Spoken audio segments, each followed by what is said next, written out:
Situation. Also. Yes, Herr Knight?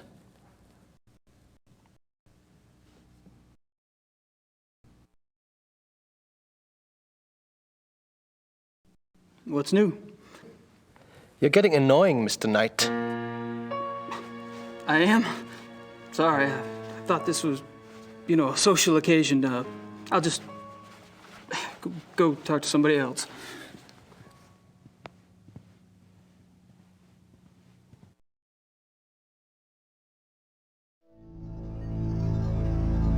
They're busy. I've already bonded with those two.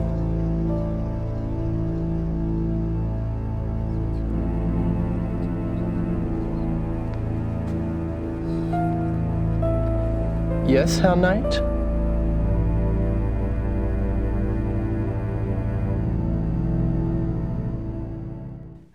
Just wanted to grab a magazine.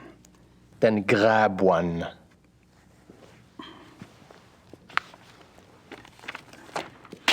Thanks.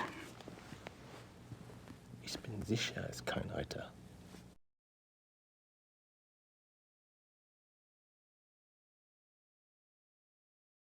I can't read it. It's in German.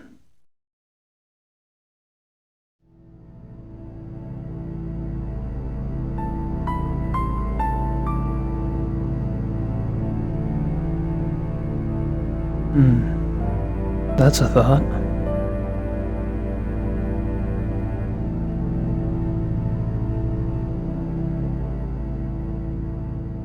I hid the tape recorder inside the magazine.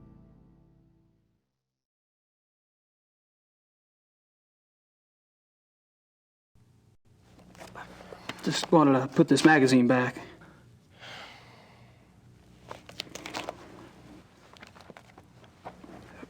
It wasn't very good. I wouldn't recommend it.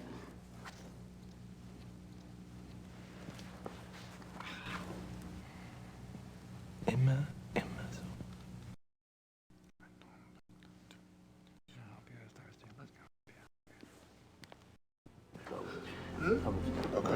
I have on. Zwei Bier. Gentlemen, excuse me, please.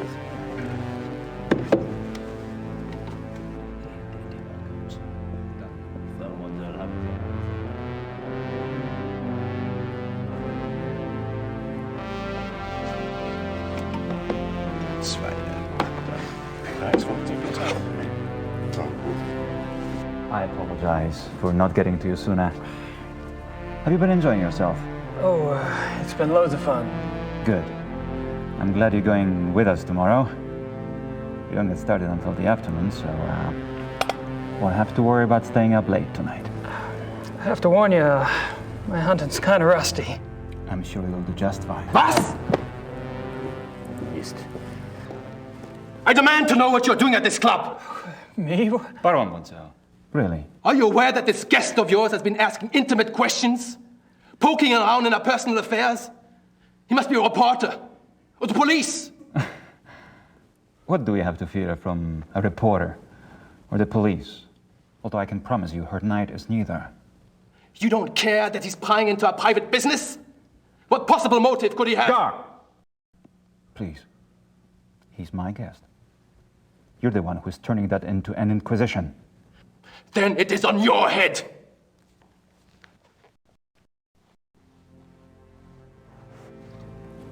I apologize for that. You keep defending me. I'm not exactly helping the harmony around here. Believe me, the harmony was shattered a long time before you came. Bonzel gets territorial. I'm tired of it, frankly. Well, I should go anyway. I wanted to clean up before tonight. All right. Good night, everyone. Oh, Good enough night, tonight. night. I should be home soon. See you then.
Pretty comfortable, even if he slept in it.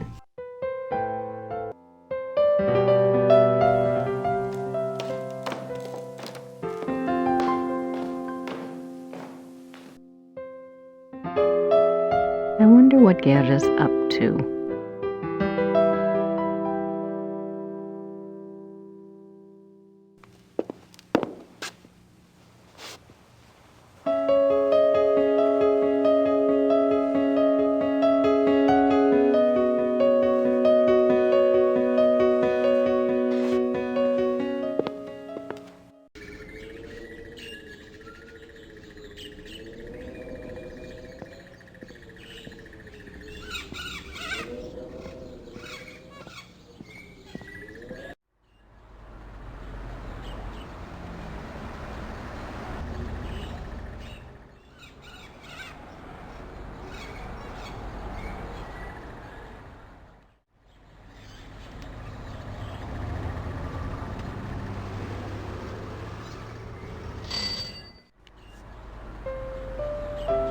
Guten Tag.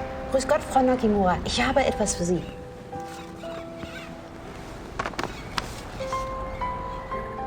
Oh, it's from Gabriel. Ja, das ist vom Schattenjäger. Ja. No, I think you... Gabriel is a working partner and... Never mind. Danke. Bitte, brauchen Sie noch etwas? My German isn't good enough for chit-chat.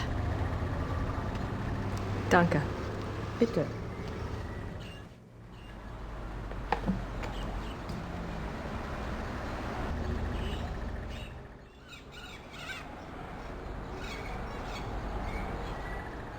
Gracie, you decided to come over. That's great. Guten Tag and all that. I'm sure you and Gertie are hitting it off. Thanks for finding the werewolf book. I'm not sure what it all means, but it might be useful. About Ludwig II, you know, I think you might have something there. Ubergrau says there are 2 places you should check out. Ludwig had a castle called New Swan something, and there's a museum about him at Year in Chemistry. Something like that. I really think you should spend some time looking into it. Don't worry. Things are going very smoothly this time around. I've tracked a suspect to a hunt club run by a man named Von Glauer. He seems okay, but I'm sure there's something going on with at least one of the others. Don't worry, though. I met a police detective named Lieber, so I have backup. I'll be finished soon. Sit tight and enjoy your visit till I get there. Gabriel. What does he think, I'm on vacation here? And no address. Thank you very much, Mr. Knight.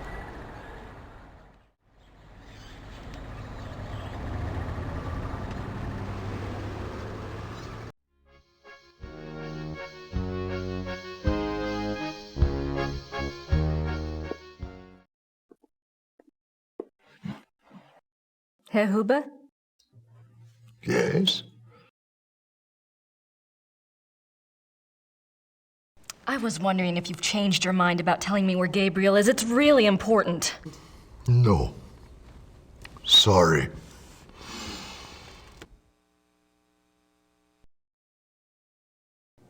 Thanks. Bitte?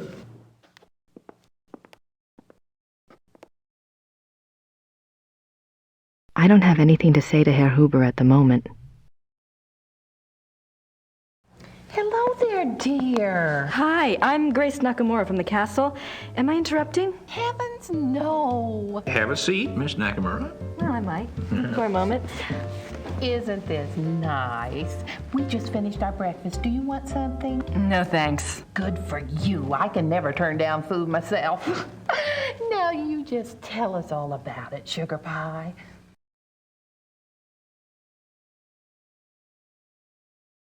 You mentioned the other night that you were a demonologist. What is that exactly? Well, it's not as bad as it sounds, honey. What Emma and I really do is to help protect people. Protect them from what? Well, do you believe in the devil, Miss Nakamura? I believe in good and evil, if that helps. Oh, but Satan and his demons are real, and they will attack the living. And most folks don't know what to do once they've been attacked. We try to help protect people. How can you protect people from demons? Best protection is faith in God, of course. But sometimes faith isn't enough. Sometimes we have to delve into the supernatural in order to protect others. Your Schottenjoggers are just the same. We are? I mean, he is? Of course. The warriors of light are rare these days, but they do exist all around the globe. That's interesting. I just read about a group called Manos del Sol in Brazil. So the Ritters aren't the only Schottenjägers. Well, they're probably the only ones to use that title, but others have been chosen for the battle.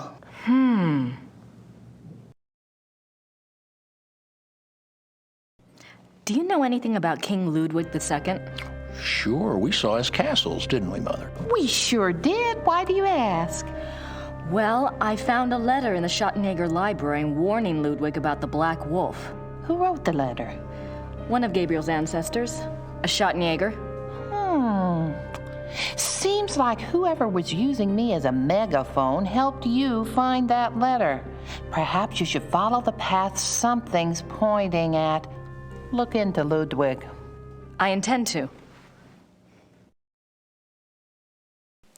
The other night you said something about the Black Wolf. What did you mean? Where did you hear that name? I wasn't the one talking. I don't understand. Well, that's quite all right. The point is, it would be a very good idea to answer those questions, and we must work together to do so. Of course I'll help you, Pumpkin. I'd like to know myself, wouldn't I? It isn't every day one's taken over by a disembodied spirit, and I don't much care for it, thank you. You're not talking about a seance, are you? Oh, heavens, no. Thank God. Emma's right. I'm much better at tarot cards. I can read for you or for someone else if you prefer.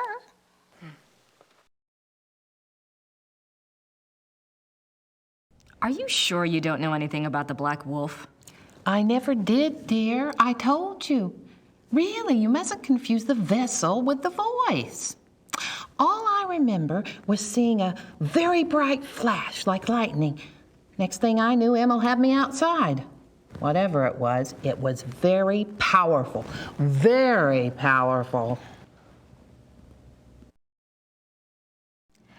Well, I guess it wouldn't hurt to do my tarot reading. Don't you worry now. I know what I'm doing.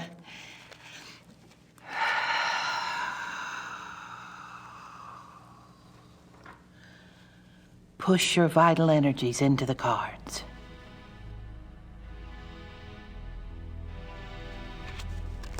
This is your soul card, that which applies to all of your lifetimes. It's the Empress. Oh, that's a good one. What's it mean? It means that your soul's journey is one of leadership. There's great strength here and intelligence. This card represents what you're like in this lifetime. It's the Chariot. Self-discipline, control. You need to feel you have a plan, that you're testing your abilities. The Chariot's very masculine. In combination with the Empress, it tells me that you're currently exploring your male side. You will seek out great achievement, but it does have its price. Doesn't sound anything like me. Yes, dear. The third card represents the other. You've pulled the Magician. Who is he, dear? Excuse me? Your other, the magician. Oh, this is a very powerful card. Major Arcana. My other? Everyone has an other. Let's see. I bet it's the Schottenjäger. What's his name? The Schottenjäger? Gabriel Knight. A name of power. He is powerful, this one. The magician is dexterous and cunning, mischievous and manipulative. That's Gabriel, all right. And very strong with magical and occult powers. Now, this is interesting because your card, the Chariot, is all logic and reasoning, while his, the Magician, is spiritual and intuitive. You two are quite a pair. The fourth card shows what you're trying to achieve at this moment, your immediate destiny. It's the Strength or Lust card. Lust? Not that kind of lust, dear.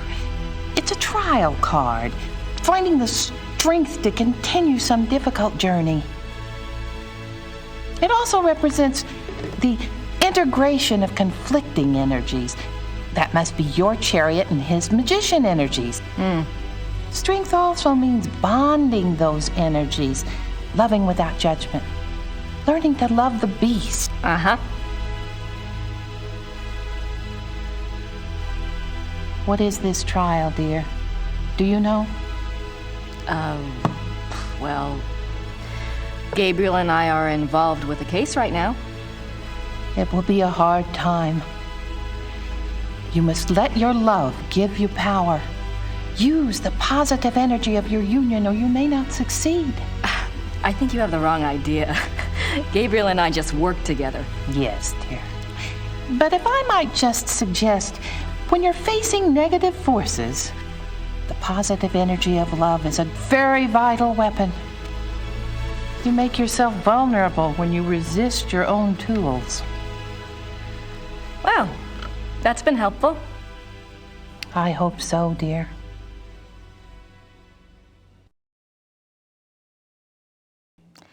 Maybe we should do a reading for Gabriel. Oh, let's! It's a little like spying on someone unawares, but what the heck?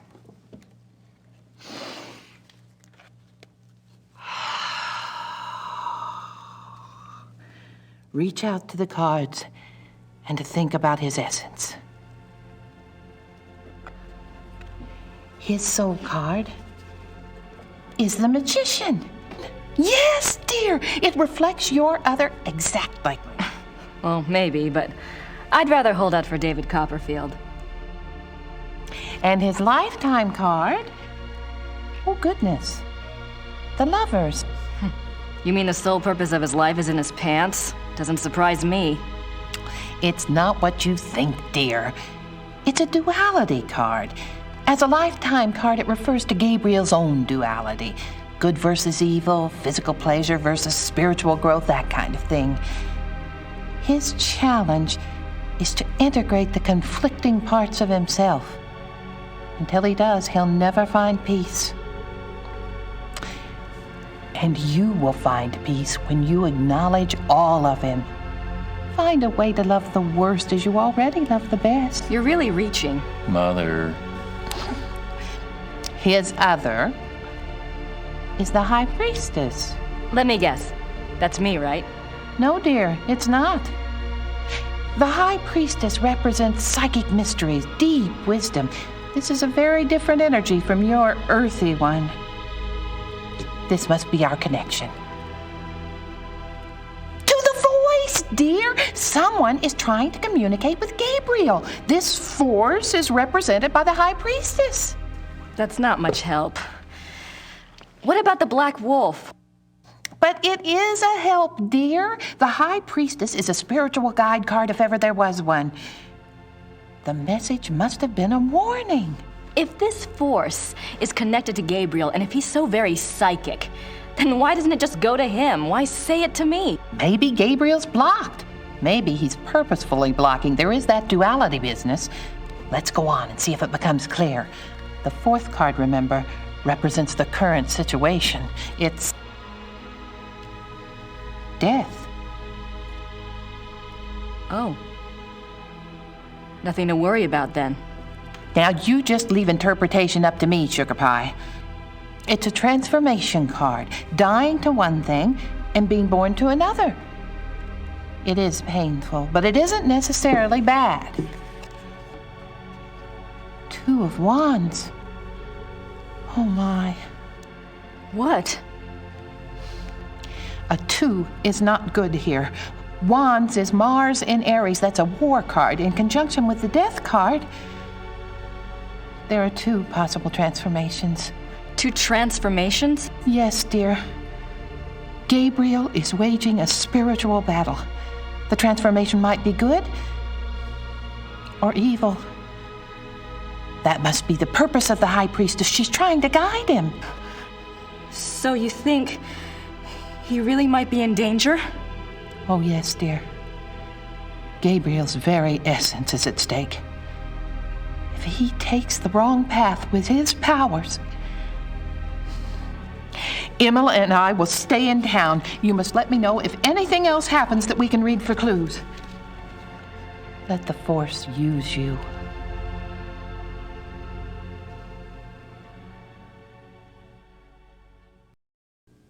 I'd better go. Anytime you need us, stop by. And be careful now. Thanks.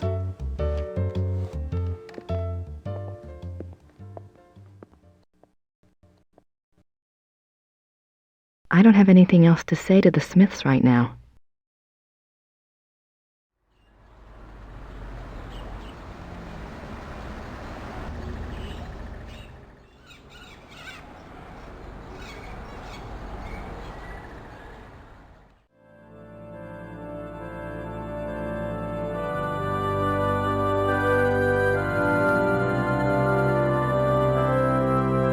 Gerda's here. I wonder what she's up to.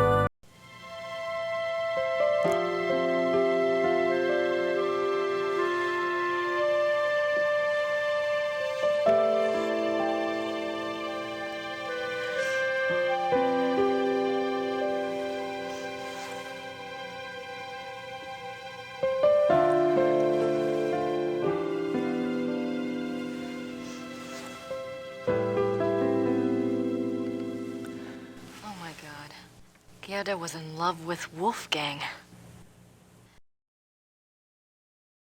Boy, do I feel stupid or what.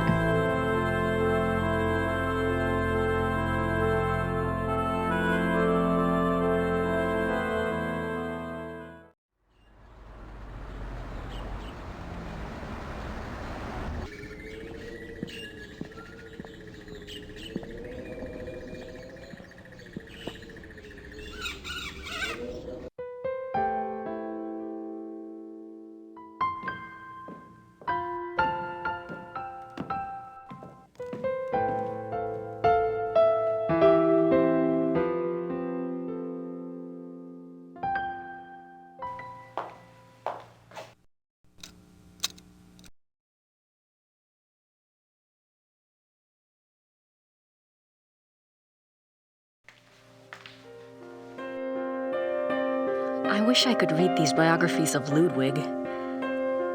Wait a minute. Ludwig II, fairy tale king of Bavaria. I didn't see this before. Yep, English. Huh.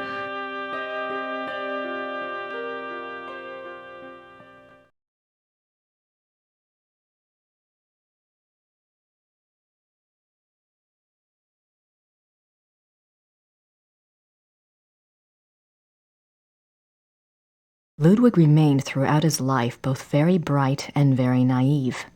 He was an introvert who seemed to be constantly out of sync with traditional views of rulership, money, and human relationships. The world ever failed to match his ideals. Perhaps this was a fault of his sheltered upbringing as future king. He never was introduced to the real world, and the real world failed to interest him as an adult. In his youth, Ludwig was in fine physical condition and loved to hike alone in the Alps and ride horses. He had a hunting lodge, Schahen, specifically for this purpose. Unfortunately, in 1872, a rather traumatic hunting accident befell the king at Schahen, and his leg was cruelly damaged. He never fully recovered from this incident, and his hiking and riding ceased. His physical health deteriorated from that time on and explains why he looked so unhealthy in later years. A hunting accident? Other than his long-standing friendship with the Empress Elizabeth of Austria and with his mother, the relationships Ludwig attempted with others were nearly always a disappointment for him and a bewilderment for his partners. He would become obsessed with someone, a singer, an artist, a nobleman or a peasant, and would bombard them with gifts, praise, and favors. When they would fail to return the depths of rapturous passion he required, the singular adoration and humble obedience he expected, he would grow disappointed and cut himself off from them. The objects of his interest were occasionally women, usually ones he fell in love with after seeing them in idealized roles on the stage, but they were more often young men who fit his fantasies of the heroic sagas like Lohengrin and Parsifal that he so loved. A good example of the king's obsessive behavior in relationships is the following letter from the Königlich Bayerische archives, which this author was privileged to access. It is dated 1864, and it was written by Ludwig's manservant, Paul, to a friend. The king has been in high mood these days. The reason, of course, is a new interest. Thursday last, the king attended a performance of Lohengrin in the Wittelsbacher Theater. He came back in a fever, demanding that a man be found. The man, it was gathered, had been sitting in a box across from Ludwig and had drawn the king's attention by his beauty and his deep emotional response to the performance. The king declared that here at last is a sensitive soul. The man was tracked down and brought in for an audience. Upon my word, never have I seen any mind so in line with His Majesty's own. They discussed Wagner and France and Byron and all manner of things until long past dawn. The young man, beautiful indeed to look upon, met the king's enthusiasm and knowledge bit for bit. His Majesty has been in the thick of it ever since, and while I welcome his good temper, I grow tired of fetching letters back and forth to Louis, so called by His Majesty, that should tell you who the young man looks like, at all hours of the night. This author has not been able to learn much about Louis, but he was known to have been a seemingly high-bred foreigner, and he was involved with Ludwig as late as 1880, when he fell into disfavor. The king, especially later in life, felt a great deal of guilt about his sensual nature. His diaries are full of repentant entries begging God for forgiveness and swearing to remain pure. In many of the diary entries, he swears to abstain from sexual relations. The number of these oath entries indicate that Ludwig was not very successful in resisting temptation, yet it is also clear that Ludwig was a God-fearing man and that, though his flesh might occasionally fall, he never surrendered his heart and his conscience to sin.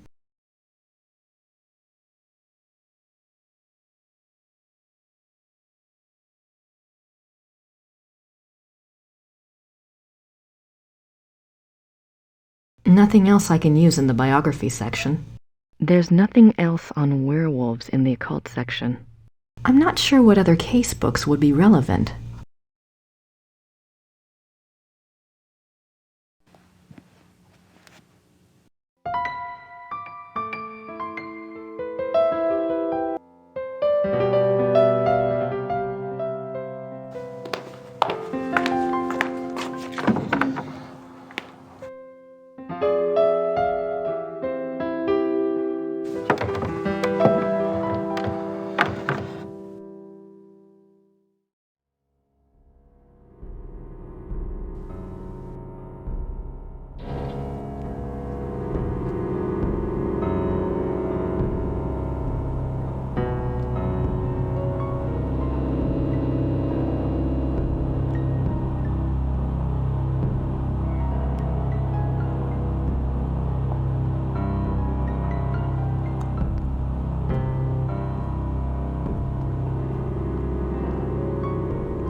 The castle looks huge from here.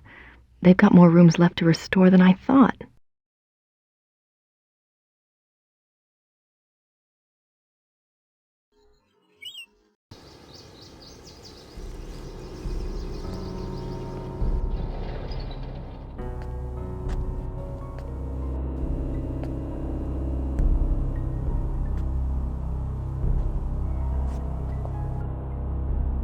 I don't want to go back into Gerda's bedroom. She might catch me in there.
They're beautiful, but they won't last long in my coat.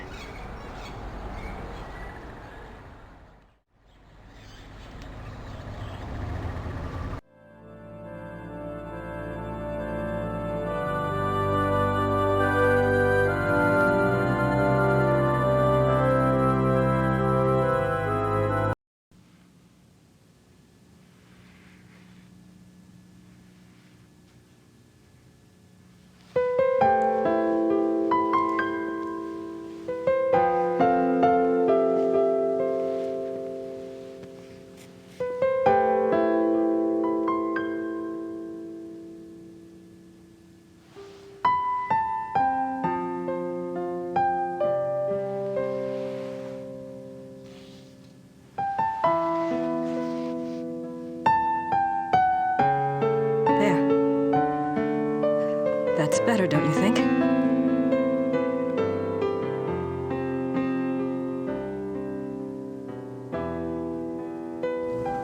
I'm so sorry. I was an idiot. Gabriel and I, we never... I know. It's my fault. It's Gabriel's fault. He never tells me anything. I don't know why he didn't want me on this case. Maybe he just... Don't even try to make excuses for him. Still, he's up to his neck in it, I think. Will you help me out with something? Of course. I have to do some research on Ludwig. I want to go see some of his castles. Take Gabriel's car. There's a map of southern Bavaria in the car. Ludwig's castles are all marked. Thanks. Good luck.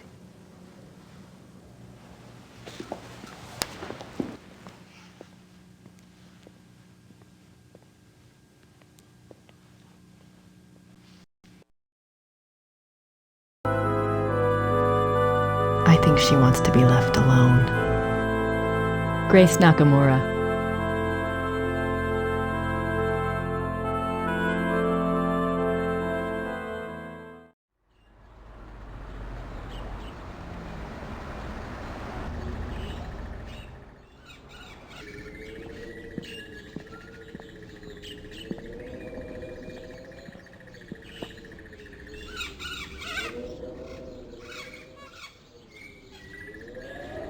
Gabriel's car keys.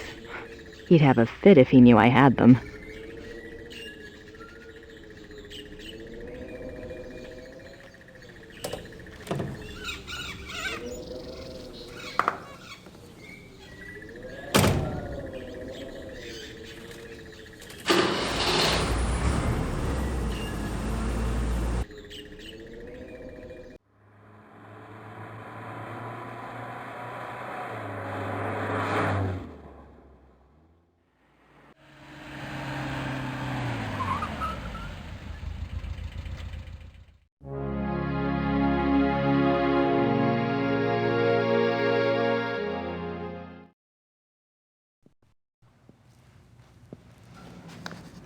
Guten Tag.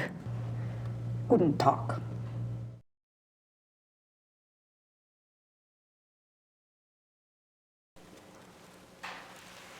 Ich hätte gern eine Eintrittskarte fürs Museum. Ja, 8 Mark für eine Ganztagskarte.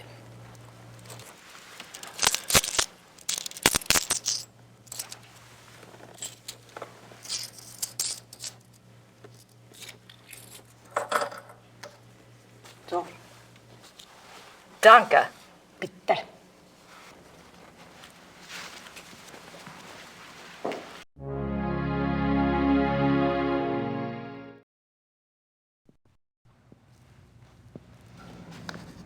Guten Tag.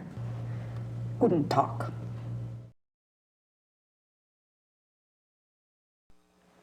Ist das die Ludwig Museum? Ja, ja. Ludwig der Zweite von Bayern.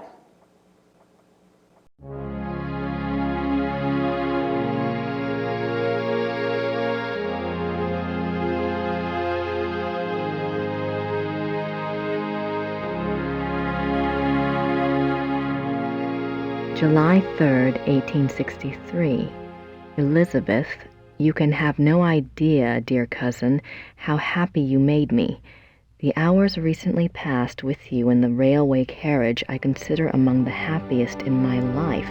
Never will their memory fade. You gave me permission to visit you at Ischl. If the time comes for this ardent hope to be fulfilled, I shall be of all men upon earth the most blessed. The feelings of sincere love and reverence and faithful attachment to you, which I cherished in my heart even as a boy, makes me imagine heaven upon earth and will be extinguished by death alone. I beg you with all my heart to forgive the contents of this letter, but I could not help myself. Ludwig.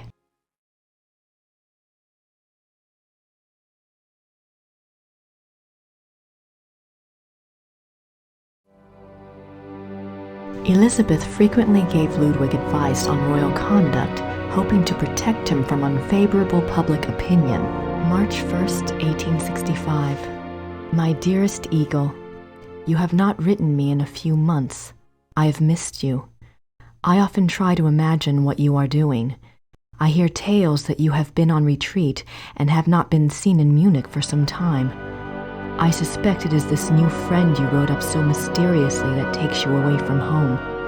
I hope you are enjoying yourself, my beloved, but I beg you to caution. The people need to see you at the throne. I also hesitate to suggest that what your officials do in your absence may not always be in your own best interest. You have always been a true king, but you must let the people see you to ensure that they don't forget that. E. Your dove.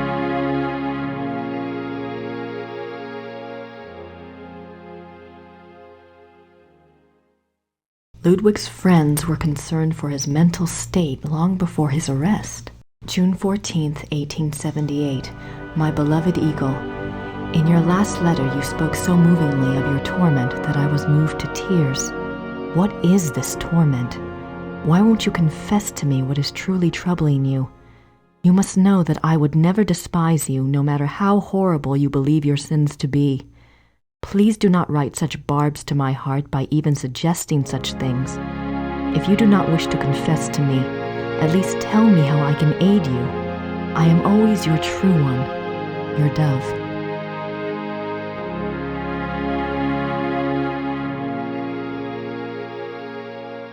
In this letter, dated November 1886, Elizabeth of Austria thanks Bishop Frank for his assistance in helping her fulfill Ludwig's last wishes.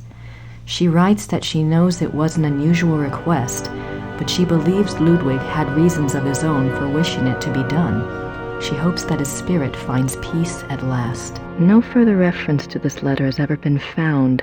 One can only speculate what the last wishes of a cornered and embattled Ludwig might have been. What were his last wishes? This place is giving me more questions than answers.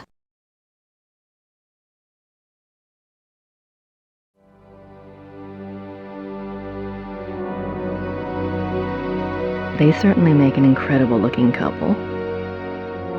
They certainly make an incredible looking couple.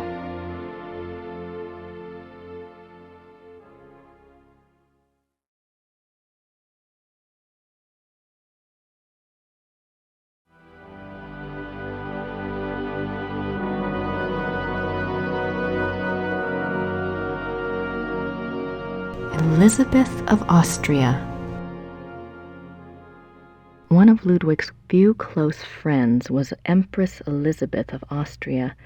She was a distant cousin of the boy Prince, and he saw her often growing up. Graceful and beautiful, Elizabeth seemed to represent the feminine ideal to the younger Ludwig. Their friendship continued after her marriage, mainly by correspondence. She remained a source of stability for Ludwig throughout his life. In keeping with Ludwig's love of romance and drama, he called her the Dove, and he to her was the Eagle.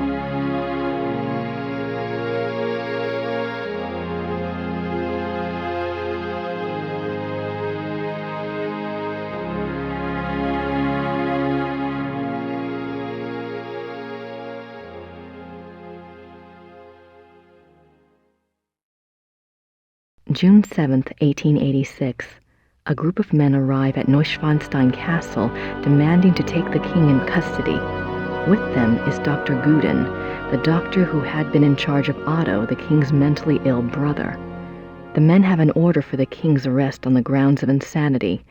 They are refused admittance by a brave group of farmers and local soldiers who have come to Ludwig's aid.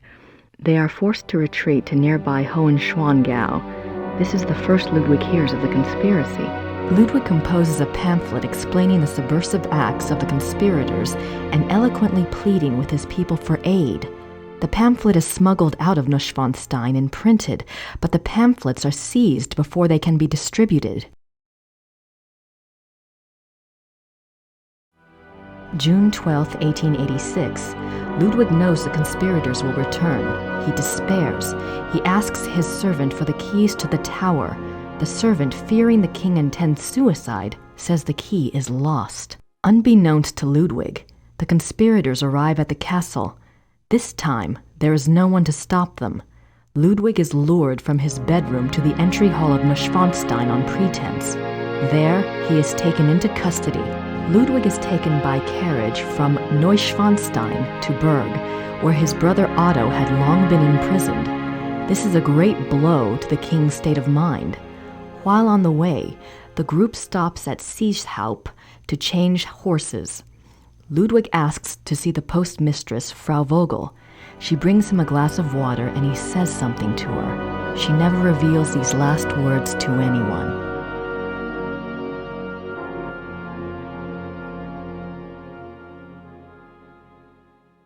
June 13th, 1886. At Berg, Ludwig seems cooperative and coherent. Dr. Guden writes to the government that he has Ludwig well under control. The two men go out for a walk, and Dr. Guden is so confident he dismisses the guards. When Ludwig and the doctor do not return after several hours, a search is undertaken. The bodies of the two men are found in the lake, drowned. Circumstances unknown.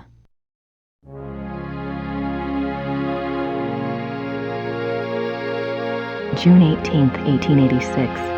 Ludwig's funeral procession marches through the streets of Munich, followed by enormous crowds of mourners.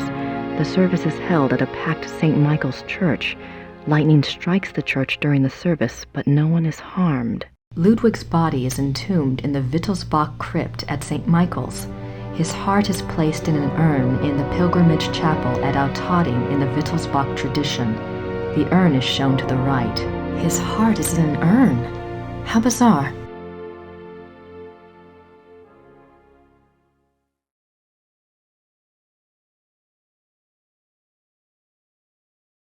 I have no idea what that says. Looks old, though.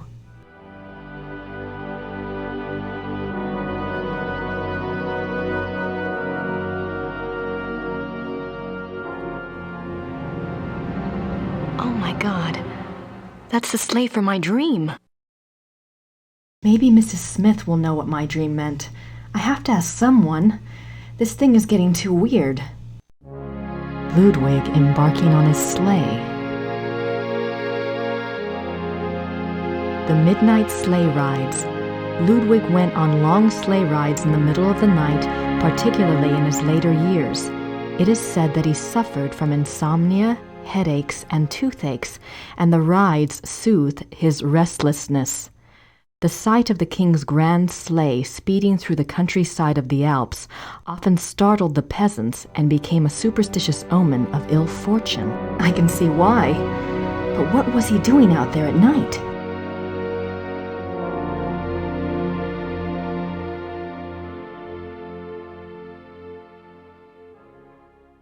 Ludwig's death mask.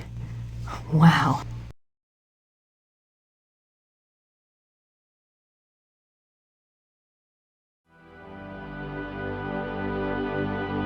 December 14th, 1881, Linderhof. Order another work by Jennings on the occult. Write urgently to Klug saying that I insist that the stoppages by the bank cease. I want it, and therefore it must be done.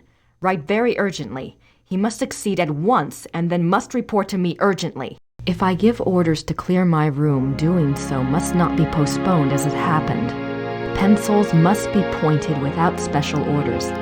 The day after tomorrow, 1,000 marks. How is Louis now?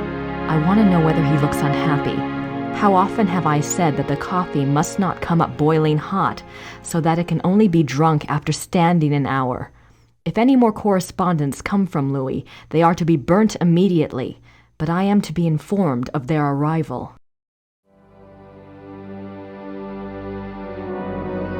These are actual notes from Ludwig to his servants.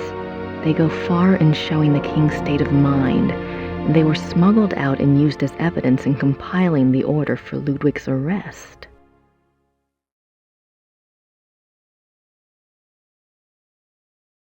December 18th, 1881, Linderhof. Every day get up earlier for certain. See to that very particularly. Write it down. Remember that when the great friend arrives at Neuschwanstein, we retire to the hall. We are not to be disturbed. I will not tolerate interference or insubordination.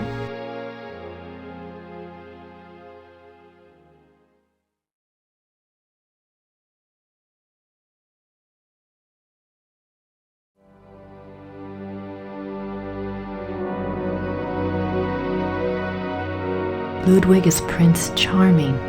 He played the part well.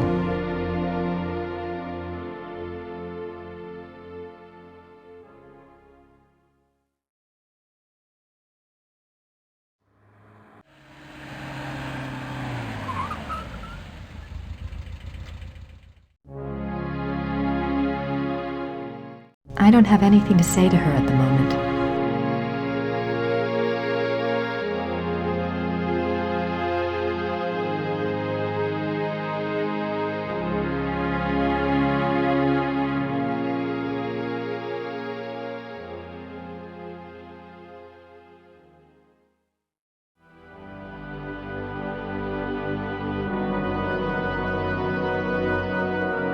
Looks like it weighs a ton. Ludwig's Grand Master wardrobe from the Knights of St. George.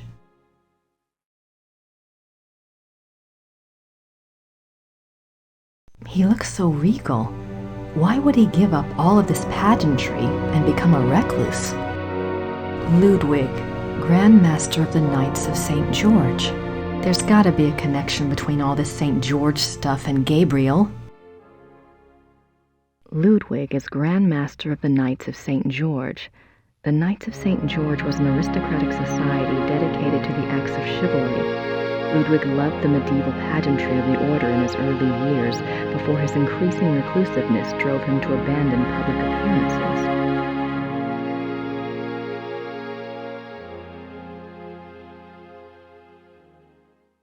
Ludwig and Wagner. Ludwig loved the opera of his contemporary Richard Wagner. He helped support Wagner's music through much of his life. Ludwig considered Wagner a close friend, often calling him the great friend. Wagner encouraged this infatuation, some believe, for personal gain. Typical artist.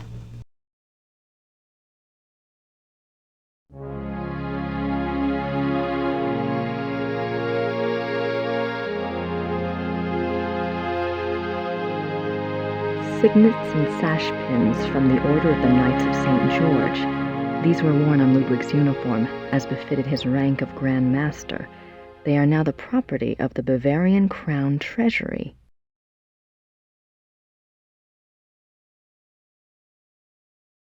I wonder if these pins have any symbolic meaning. I wonder if these pins have any symbolic meaning. Richard Wagner. Ludwig's diary. Ludwig kept a diary from 1869 when he was 24 years old until his death.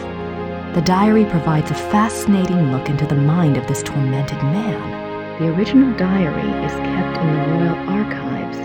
A few entries are shown on the opposite wall. I've got to see that diary.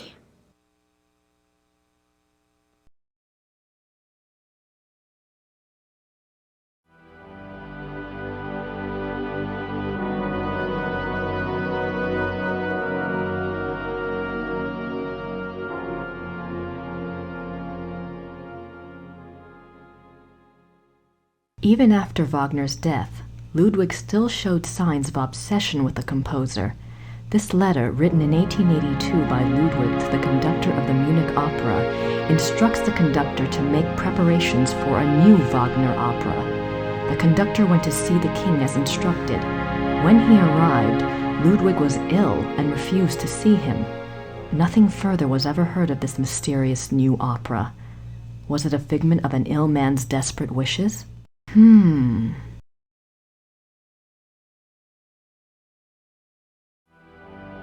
Ludwig is offered a crown of laurels by the genius of immortal fame.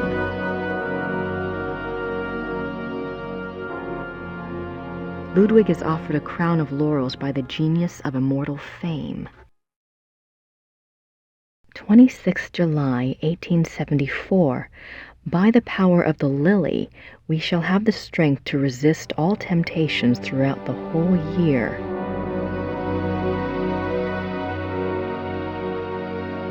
(26 July, 1875). Solemn oath before the picture of the great king. Refrain for 3 months from all excitement. This oath has its binding power as well as its potency by de par le Roy, LNR, DPLR. What excitement! I need to see more of that diary.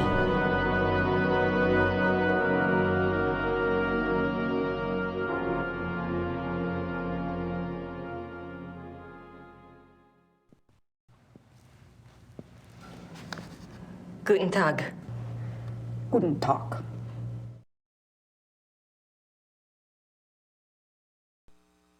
Ludwigs Tagebuch im Museum?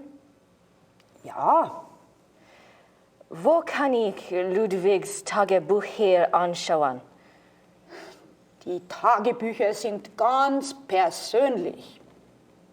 Die sind in den königlichen Archiven.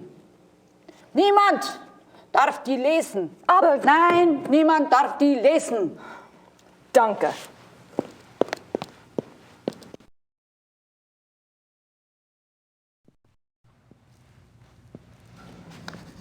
Guten Tag. Guten Tag. Im Museum ist ein Brief von Ludwig über eine neue Wagner-Oper. Ja, ich kenne diesen Brief. Wo kann ich mehr von dieser Wagner-Oper sehen? Ja, ich weiß nichts über Wagner. Das hier ist kein Wagner-Museum. Ja, ich weiß. In Bayreuth befindet sich ein Wagner-Museum. Versuchen Sie es halt doch, ne? Bayreuth. Danke.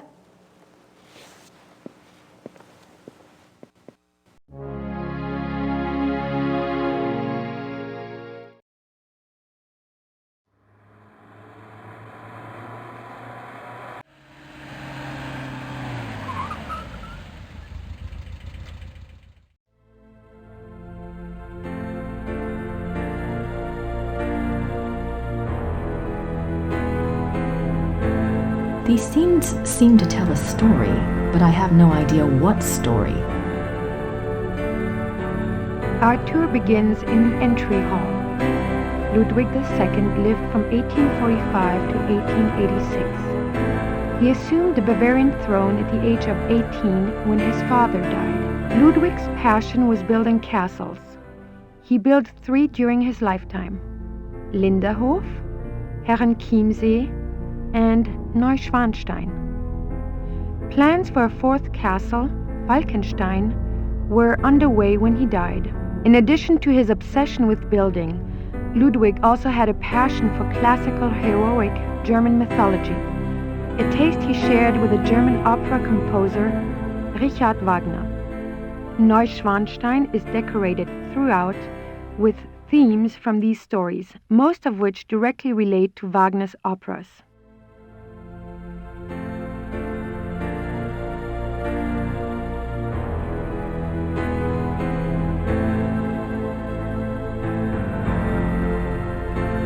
The paintings in this room are from the Siegfried saga.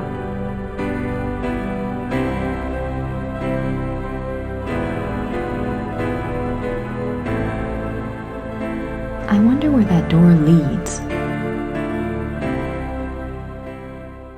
The closed door leads to the tower, which is not part of the tour. The king was making his way to this very door when he was arrested in 1886.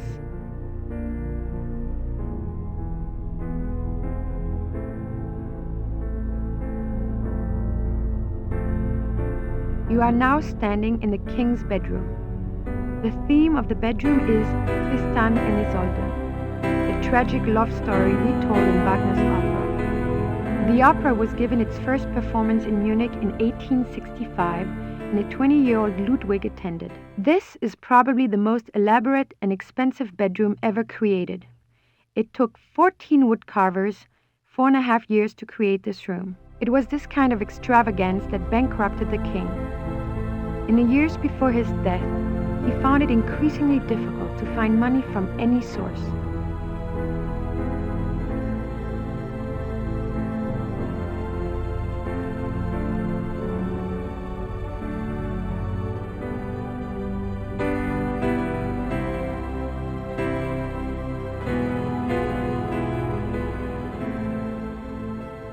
Did they have running water in 1886?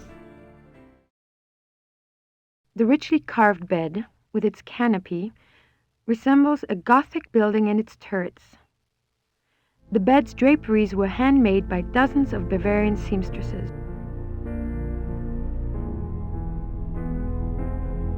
Maybe Ludwig thought all this luxury would help him sleep.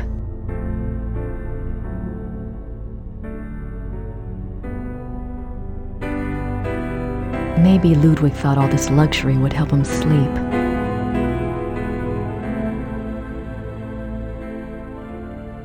Scenes from the opera Tristan and Isolde.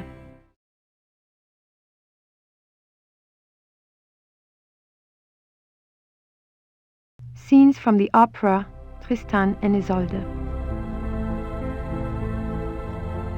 I don't think the guards want to be bothered while on duty. This is the king's living room. The walls are decorated with scenes from the Lohengrin saga. The king first saw Wagner's opera Lohengrin when he was 16, and it so affected him that he considered it a form of enlightenment. The tragedy of Lohengrin was his essential loneliness. This, too, was Ludwig's own fate. Ludwig withdrew more and more into his fantasy world of epic heroes and absolute monarchy, an ideal he was determined to create in his castles if he could not have it in his real life. He only wanted to be alone with his dreams, so much so that even his servants were kept at a distance and were not allowed to look at him. What were you afraid they'd see?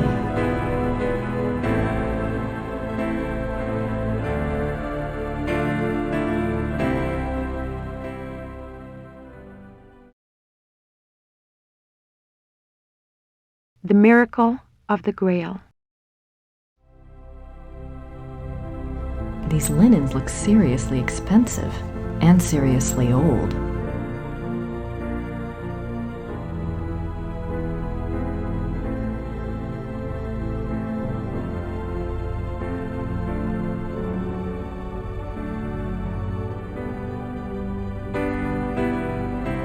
I'm surprised people don't sit in these chairs when the guard's not looking.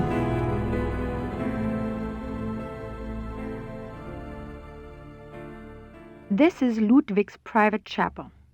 The king was a devout Catholic, as were all of the Wittelsbacher rulers. They supported the Roman Church even when other European countries were dominated by Protestantism.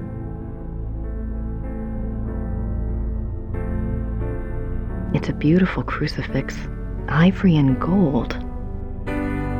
It's a beautiful crucifix. The Black Madonna of Altading. I wonder what her story is all about.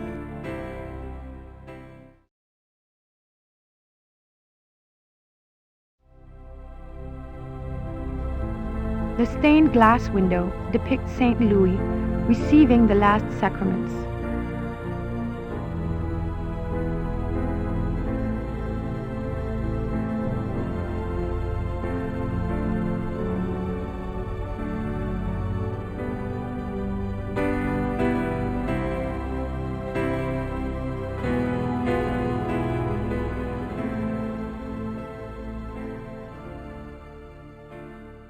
The swan motif is featured throughout the castle, but it is particularly prominent in this room.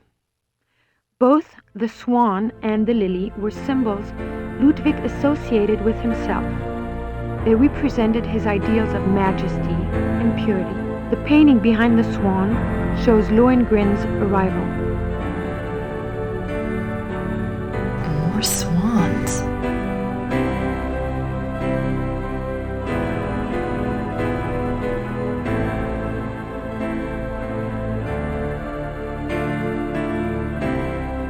This is a reproduction of the grotto from the Tannhäuser saga. In such places, Ludwig could pretend he was one of his beloved mythic heroes.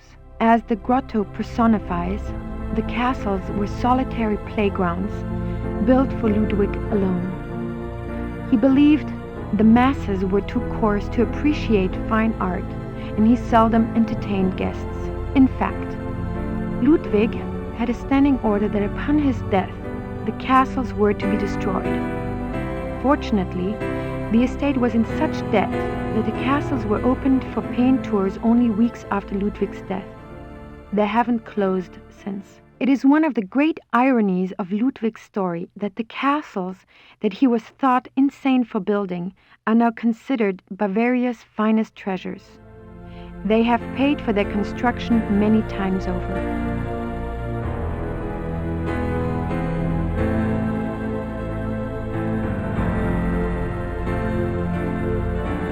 I can almost picture Ludwig in here. I wonder what he really dreamt about in this room.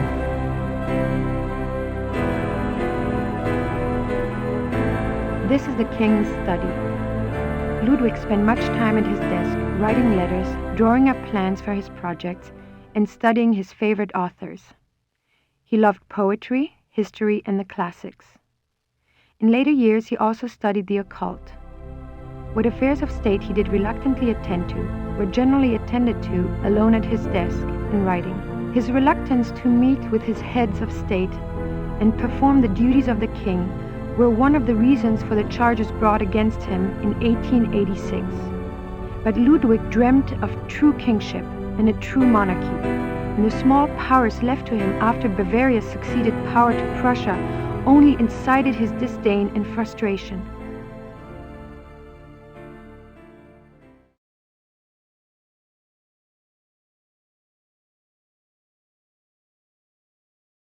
The study paintings depict scenes from the Tannhäuser saga and the Wartburg castle.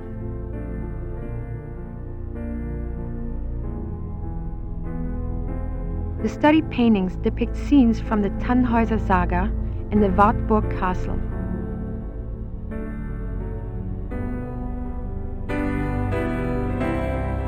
The studied paintings depict scenes from the Tannhäuser Saga and the Wartburg Castle.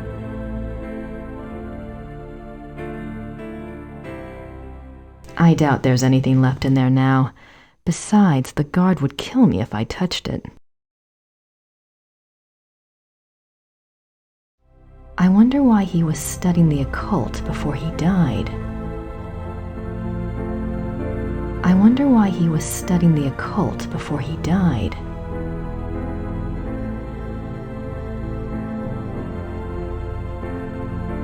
This is the final room of our tour, the Singers' Hall. It was modeled after the Singers' Hall of the Wartburg Castle, where minstrel competitions were held in the 13th century. The hall was built for small private concerts, but Ludwig himself never gave one here. It is said that during the last few years of Wagner's life, he came to Neuschwanstein frequently and performed for the king alone in this room. The hall is probably best known for its enigmatic wolf paintings. The original paintings were from the Parsifal saga, but in 1882, Ludwig had them replaced, supplying the description and titles of the new paintings himself.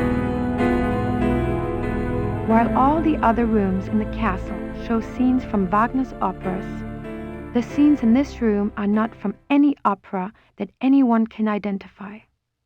It is yet another of the many mysteries associated with the life of the fairy tale king.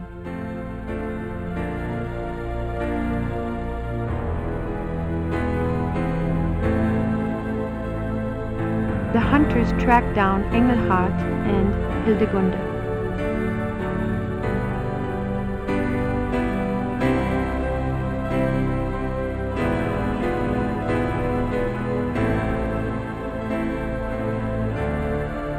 The wedding feast of Hildegunde and the Baron.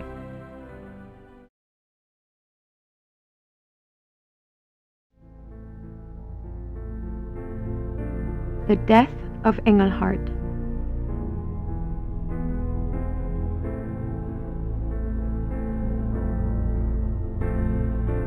Ludwig's childhood castle, Hohenschwangau, is visible from the lookout in the Singers' Hall. Nice view of the Alps.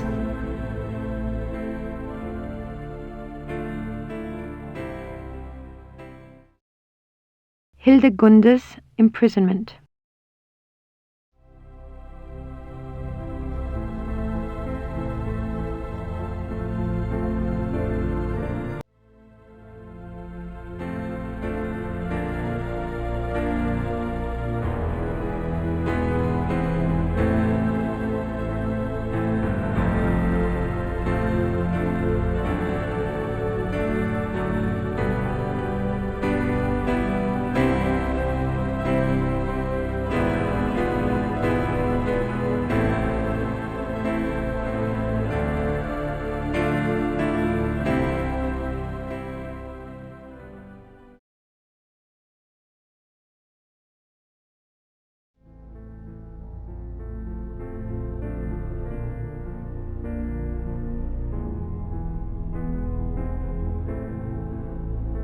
Engelhard courts Hildegunde.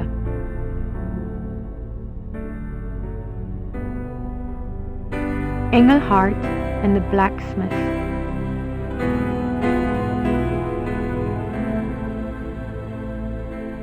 There must be a story behind these wolf paintings, but what story?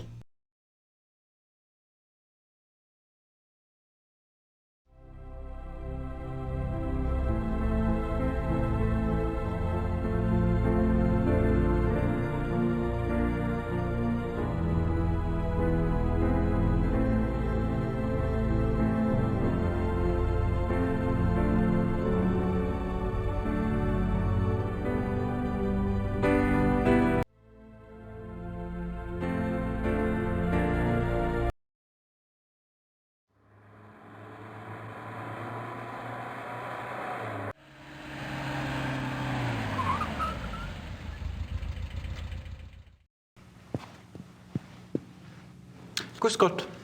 Guten Tag. Ist das die Wagner Museum? Ja, you're an American, aren't you? I'm afraid the house is closed this time of year. It will be open next month. Crap. You are interested in Wagner? Very interested. Very recently very interested. Sure. Most of the house is closed for cleaning, but a few rooms are open. I shouldn't let you probably, but if it is only you, you are alone, aren't you? Endlessly. Come in and look around. That's very generous. What do I owe you? Georg Immerding. It's only a few displays. Besides, I wouldn't be much of a shining knight if I charged you. Thanks, Georg. My name is Grace. Hello. Have a good time.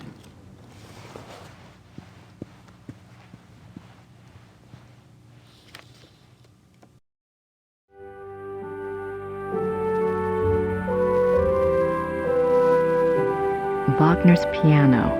On this piano, the maestro composed his later operas, including The Ring.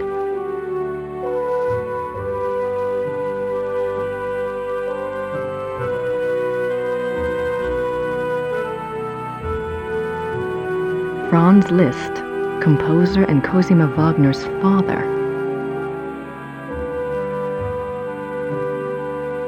Richard Wagner.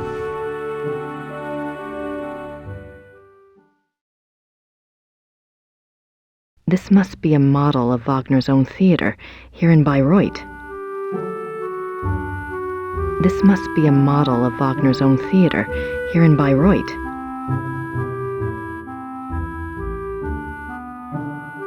Opera costumes.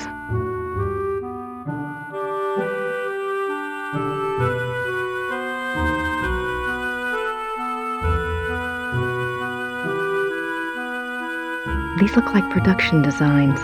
I don't see anything that looks like those wolf paintings in Neuschwanstein, though. These look like production designs. I don't see anything that looks like those wolf paintings in Neuschwanstein, though.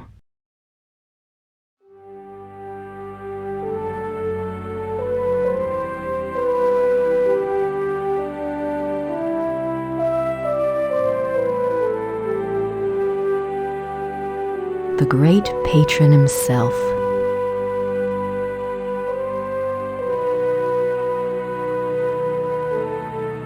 Ludwig as the classical Greek hero.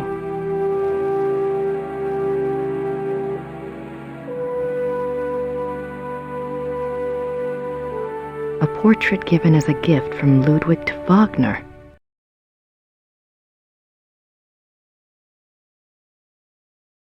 June 10th, 1881, Munich residence. Great friend, I am writing to you in the middle of the night. My blood is pounding too wildly for sleep. Tonight's performance, how can I describe it? I am unsure whether to be terrified or thrilled. Perhaps I even feel hopeful. If it is hope, you have given it to me, my friend, for the first time in years. We must speak. Something happened during the music tonight, but I must have your absolute confidence. As you love me, come at once. Your devoted king, Ludwig. July 1882. Great and beloved king, Monsieur Beaujolais and I have finished the diagram. We checked the figures many times, and Monsieur is confident that it will work. 8 identical fixtures are to be made from the diagram and placed in the theater exactly as specified. I'm sending the diagram with your courier. Be full of hope and have courage. All will be well. Your own, Wagner.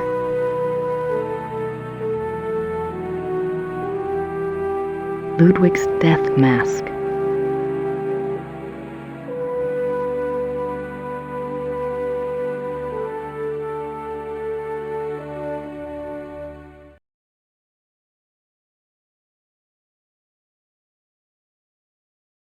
An old sofa.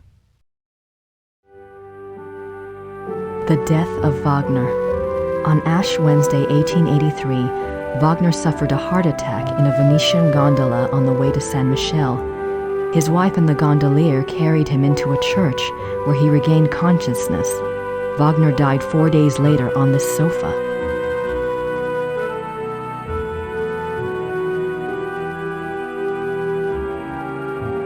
It looks rather simple considering the grandiose stuff Wagner composed here. Wagner's desk, exactly as it was on the day he died.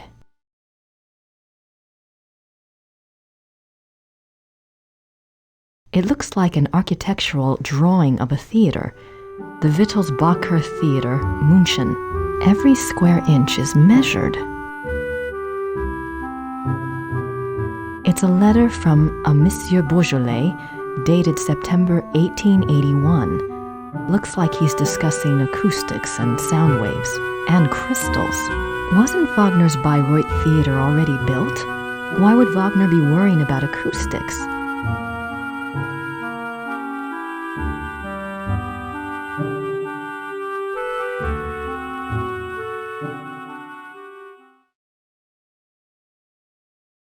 Wagner's death mask.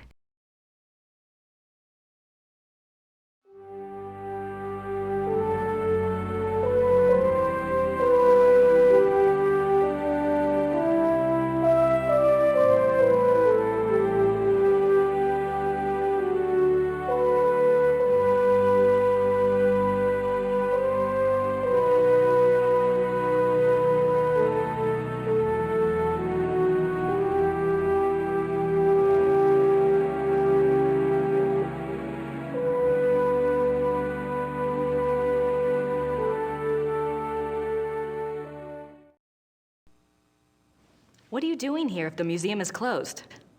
They always like to have a caretaker here. It's a good job for me. I can soak in the atmosphere of the maestro while I compose. What are you composing? This? Oh, a new arrangement. One of Wagner's pieces. For the Bayreuth Opera? I am only a student at the university. I study music, composition, conducting.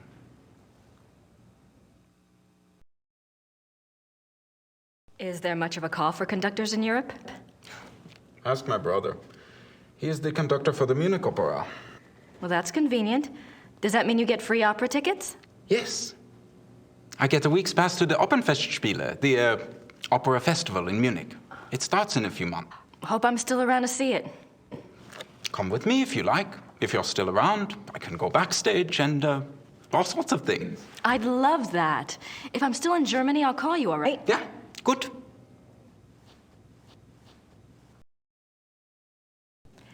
Tell me about Wagner. He was a character. He spent most of his life trying to convince rich patrons to subsidize his work. Unfortunately, he had expensive tastes. You see, he believed that someone of his genius deserved to live well. Can't argue with that. But Ludwig II supported him, didn't he? Yeah, sure, but Ludwig came along very late in Wagner's life. By then, he had already been run out of Venice and most major cities because of debt. Ludwig saved him. And the music. Best thing Ludwig ever did. Do you know anything about that letter from Wagner to Ludwig in the display case? The one about the diagram? Ah, no. Some sort of equipment for Ludwig's theater. But I don't know why Wagner would have cared about this. If he was worried about any theater, you would think it would have been his own theater, here, in Bayreuth.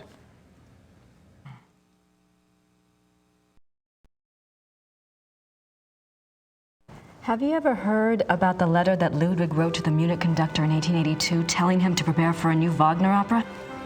You're full of surprises for an American. What do you know about it? No one knows anything about it. It's like a treasure map, you know?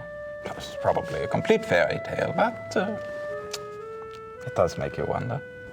You have no idea what it could have referred to? Maybe something that Wagner was working on with Ludwig? If there was, there's no trace of it. Except perhaps in the dreams of unemployed music students.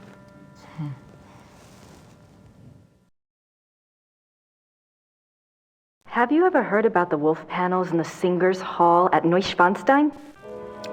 Did my brother send you here? No. Probably not. It's only the letter to the conductor, the wolf panel. Oh, my brother thinks I am crazy because of all my theories. What theories? This is Quatsch.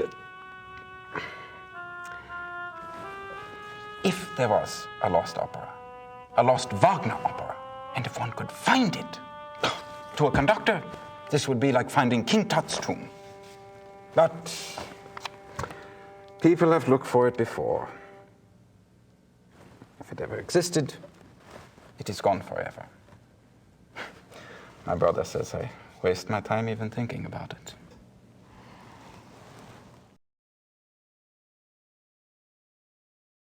I'm curious.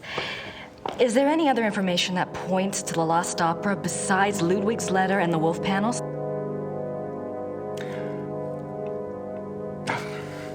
It's nothing. I'm not even supposed to have seen it. You see, my brother says that Wagner was too egotistical to have produced a lost opera. If he was working on something new, every person in Bayreuth would have heard about it. On the other hand, it was in Ludwig's character to have wanted a private opera. But it wouldn't have been private. Ludwig's letter shows he intended it to be played in Munich. Yes, but that it would get so far without Wagner telling others? Why keep it a secret? Maybe there was a very good reason for secrecy. For example? Like... Never mind. I don't have anything to ask Georg about at the moment. Wagner souvenirs. Don't think I need any of those.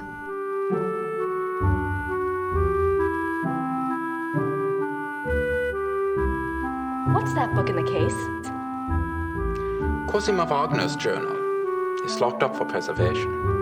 Huh.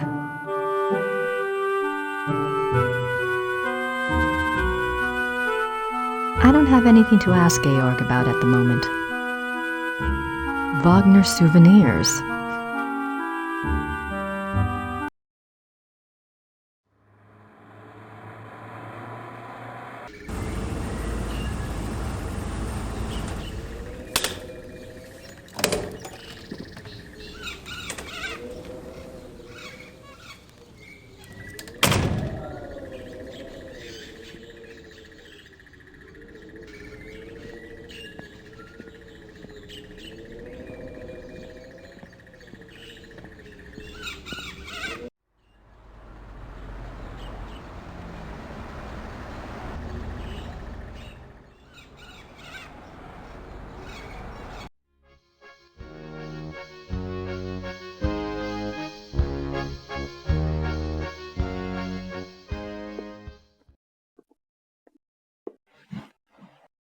Herr Huber? Yes?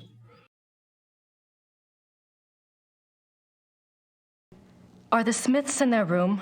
Ja, I believe so. Could you ask them to come down, please? Ja, natürlich.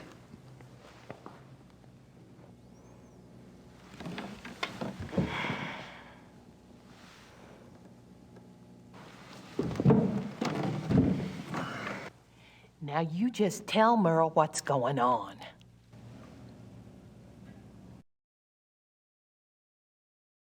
I had a dream last night. I didn't remember it at first, but I saw something today at one of the museums. What was the dream?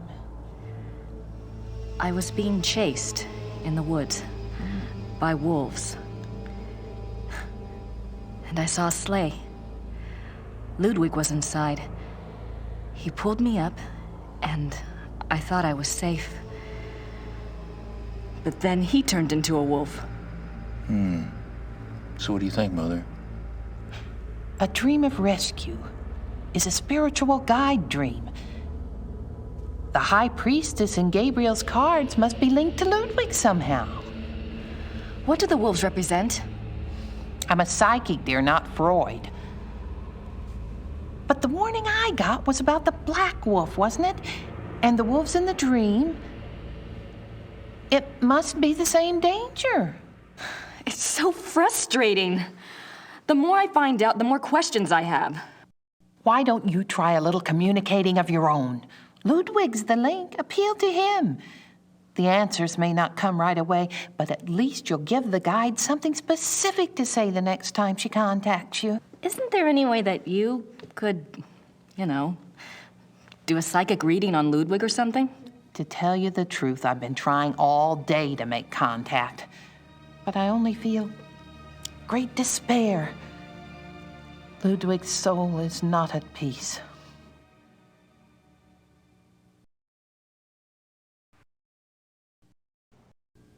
I'd better go. Anytime you need us, stop by. And be careful now. Thanks.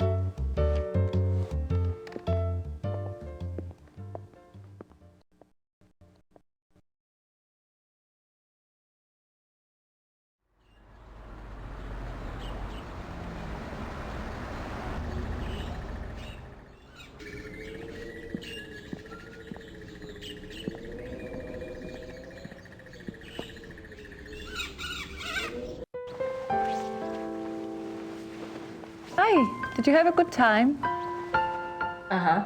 Anything new? Yes, you had a phone call. Really? A man named Professor Barclay. He said you had his number. I do. Thanks.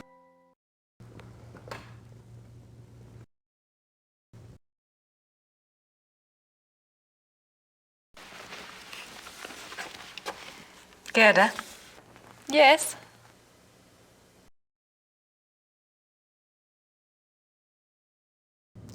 Have you heard from Gabriel at all?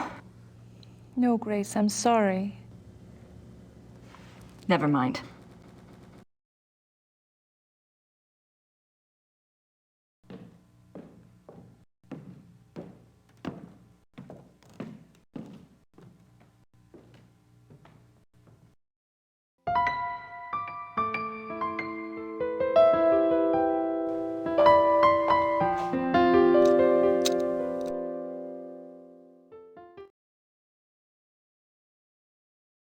I'm not sure what other case books would be relevant.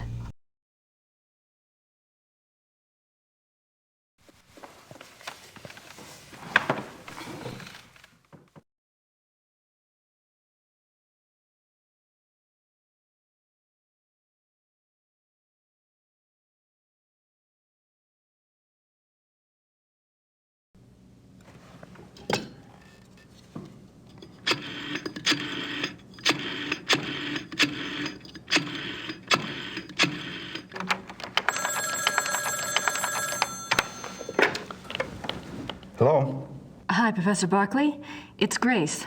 Oh, good. I have a name for you. It's Herr Josef Dahlmeier, and he specializes in Bavarian history, and I think he's somewhere near you are. Herr Josef Dahlmeier. Great, got a number? Yeah, I do. It's 4982-555-2234. Thanks a lot. Sorry about the bother. That's no bother. When are you coming back to school, Gracie? When I figure it out, I'll let you know. Well, be good.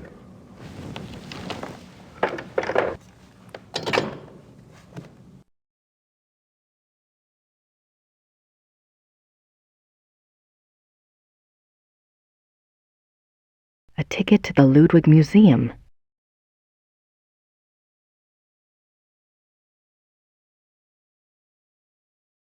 Professor Barclay's Ludwig contact.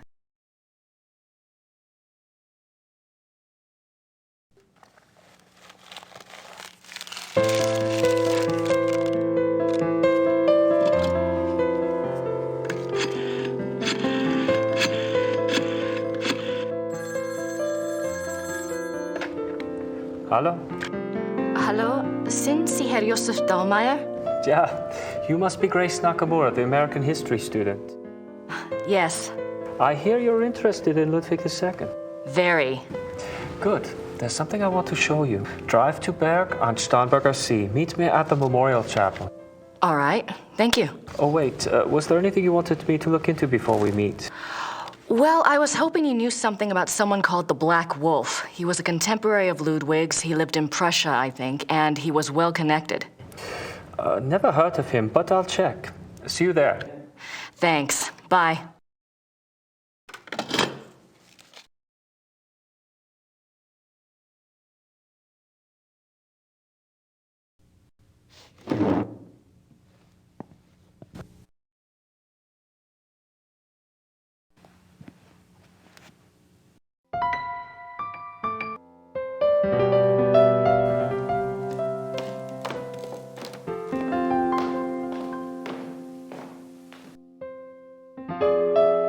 I don't have anything to ask Gerda right now.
It's a memorial chapel.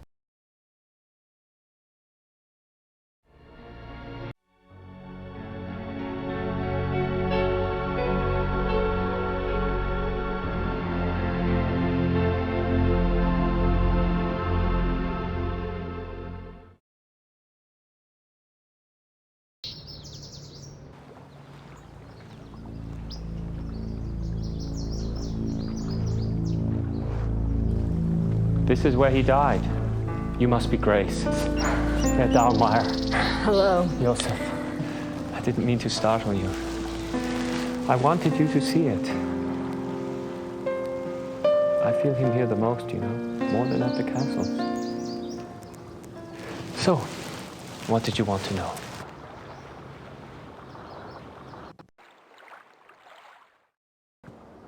Professor Barclay says your hobby is Ludwig. Yes. He was the last real king that Bavaria had. As a Bavarian and a history buff, well, that's enough to hook me right there. But there's more, right?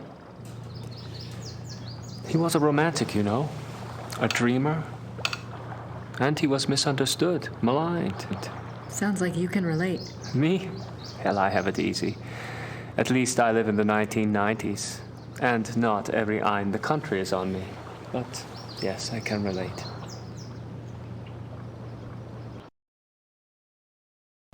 You know about Ludwig's diary, right? Of course. How can I get my hands on it? I'm sorry. I have been trying myself for 5 years. They keep it locked up tight in the Royal Archives and they don't let it out. They must think it contains things that will hurt his image. They won't let anyone see it, not ever? Only one person outside of the government ever got to see it, a biographer, Sir Richmond Chapel. He had friends among the German royals and they let him look at it. Did you ever try to contact Chapel? Pick his brain? No, and I don't believe I never thought of that. If you do and you find out anything, you must share. It's a promise.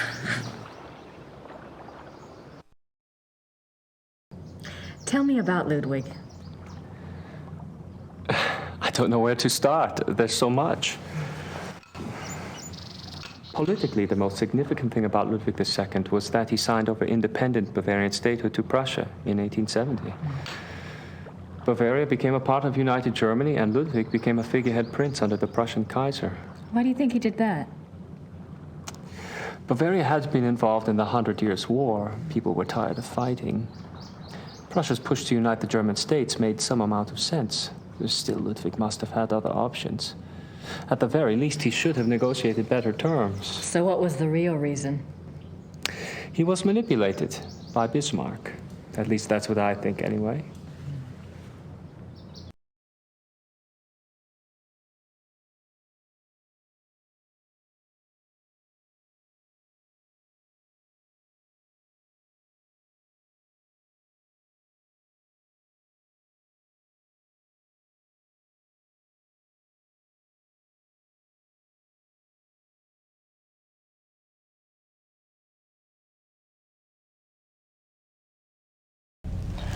What about Ludwig personally? You'll find two perspectives on Ludwig. The view the tourists get is the romantic ideal, Ludwig the tormented loner. Then there is the historian's point of view. Ludwig was plagued with guilt over his sexual orientation and was driven mad with self-loathing. But I take it you're not buying either point of view. Well, it's all too convenient, isn't it?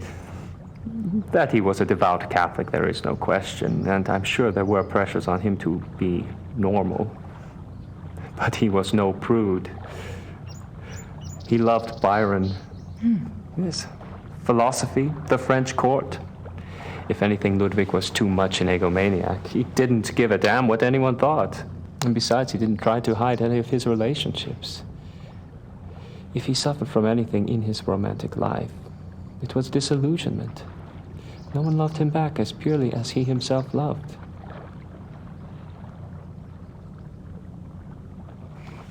Well, if it wasn't sexual guilt that tormented him, what was it? I don't know. His diary was filled with self-guilt, but I'm sure it's not about that. If I knew, I'd write my own book, set the record straight, so to speak.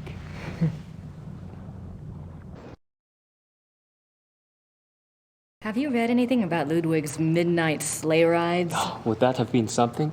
To be out at night and suddenly see him sweep by with his entourage? They say the night agitated Ludwig, and that being outdoors and the rushing feeling of the sleigh calmed him down. Sometimes even the sleigh wasn't enough. He would stop in some remote woods, order his servants to stay put, and go wandering off by himself for hours. It drove the servants crazy.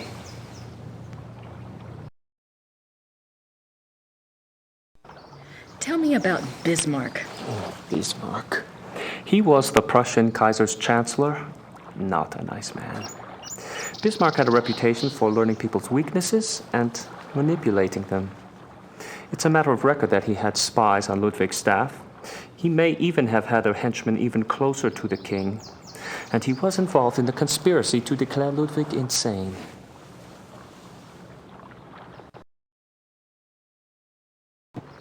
Did you find out anything about the Black Wolf? I did.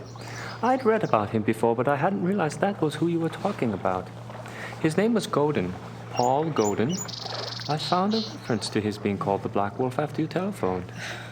I've never heard of him. Who was he? Godin lived on the fringes of the Prussian court.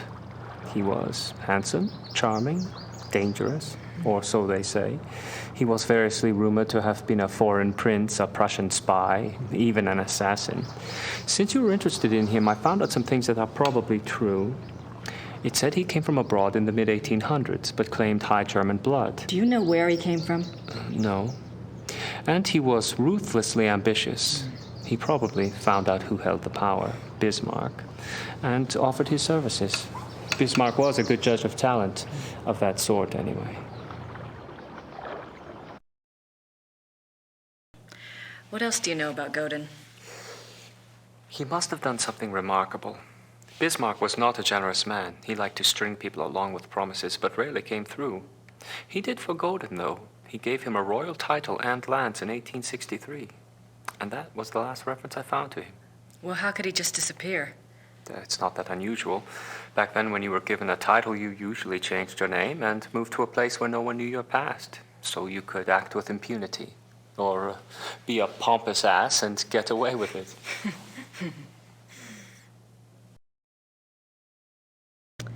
Is there any way to find out what Godin was called after he got his title? Is it that critical? It might be. Well, you could send away for a copy of the entitlement deed, assuming it has been destroyed during one of the wars. Godin's new name would be on it. But you would need a research permit from the government to access those records, and they can be very hard to get. A lot of red tape. Great.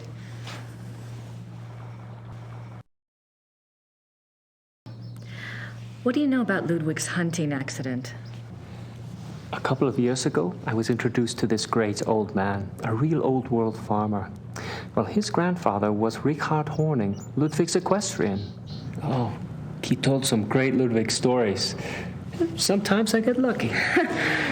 Anyway, he said that after the hunting accident, Ludwig got terribly ill. that he had a fever and was acting crazy. They were afraid that the wolf had been carrying a disease or that the bite had gone septic. A wolf bit him? Yeah, it's not so unusual. There were a lot of wolves in the Alps back then. The servants were really worried, but Ludwig recovered, physically anyway. Horning's grandfather said it was the fever that broke Ludwig's mind, that he was worse than ever after that.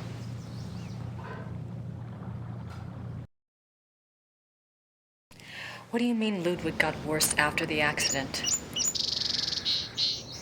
Ludwig always had been a very private person. But after the accident, he got darker, more crazy. Towards the end, he was even forcing his servants to enter his chambers bent over so they couldn't see his face. Horning's grandfather said his temper was fearsome.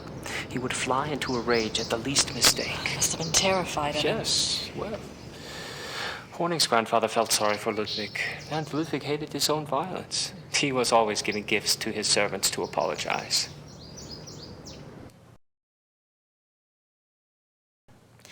You mentioned that there were other reasons why Ludwig's servants feared him. That's another of Horning's mysteries. There's a story about Neuschwanstein. Apparently, there was a period of time of 2 or 3 months when Wagner would come and visit him. Wagner? There. Yeah. The two would lock themselves in the singer's hall. Horning's grandfather said the sounds that came from there were awful.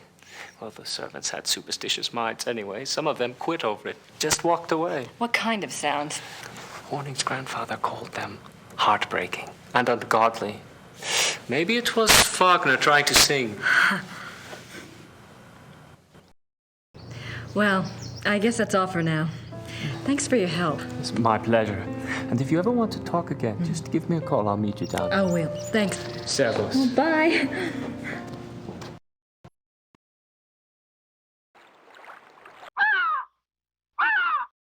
This is where they found Ludwig's body.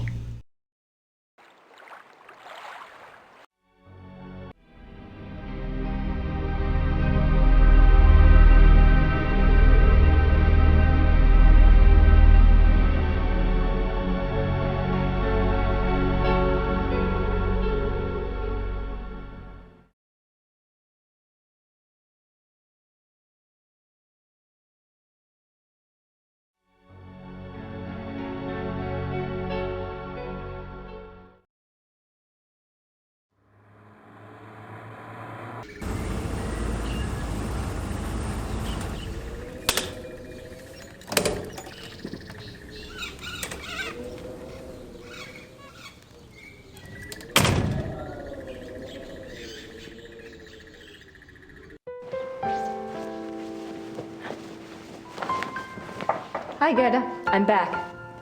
Good.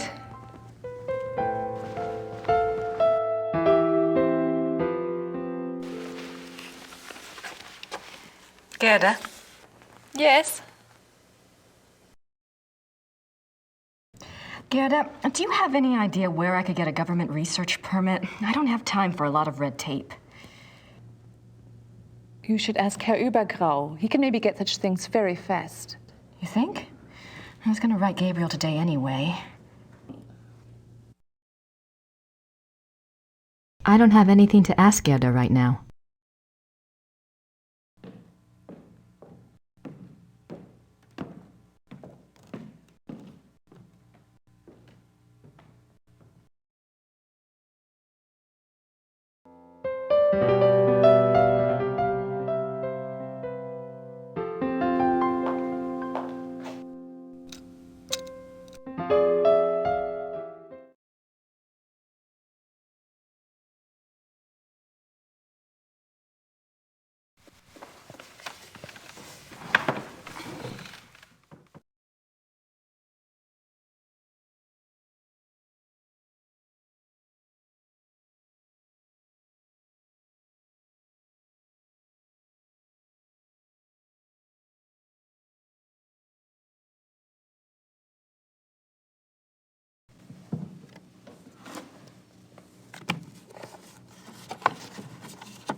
Hallo, Bertel München. Hi, I have a book of yours on Ludwig II. The author's name is Sir Richmond Chapel. Yes, how can I help you? Well, I'm doing some research on Ludwig, and I was hoping you could get me in contact with the author. I'm afraid Sir Richmond Chapel is deceased. Oh. However, his son is living. Oh. Well, is there any way you can put me in touch with him? And who are you doing this research for? Well, I'm working with Professor Barkley from Yale University. All right. Thomas Chapel's number in England is 41 20 555 771. Thank you very much. I appreciate it. You're welcome. Goodbye. Bye.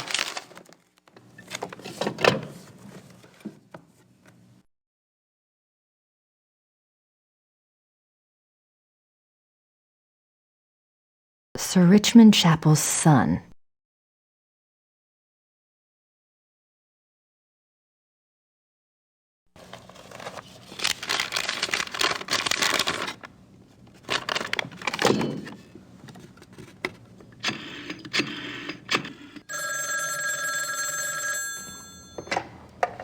Chapel residence?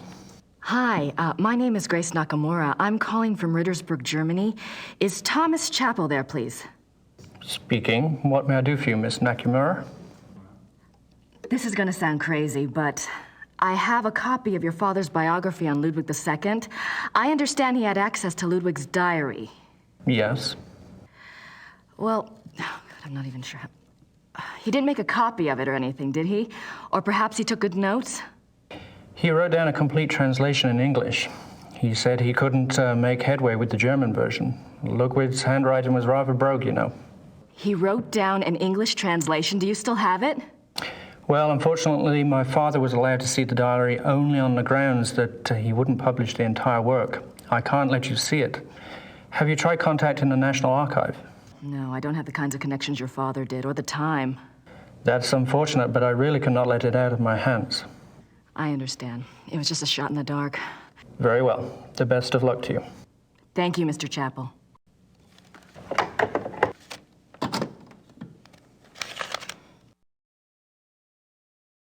I should get a letter off to Gabriel. I need to include a note to Ubergrau about the research permit.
Grüß Gott, Frau Nakamura. Grüß Gott. Haben Sie etwas für mich? Nein, leider nicht. Brauchen Sie noch etwas?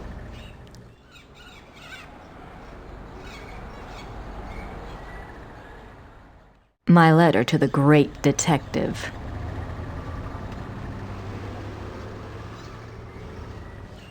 Kann ich diesen Brief versenden?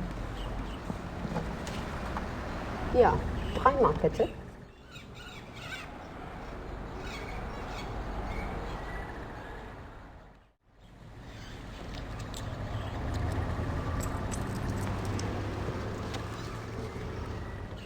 Dankeschön. Bitte sehr. Brauchen Sie noch etwas? My German isn't good enough for chit-chat. Danke. Bitte.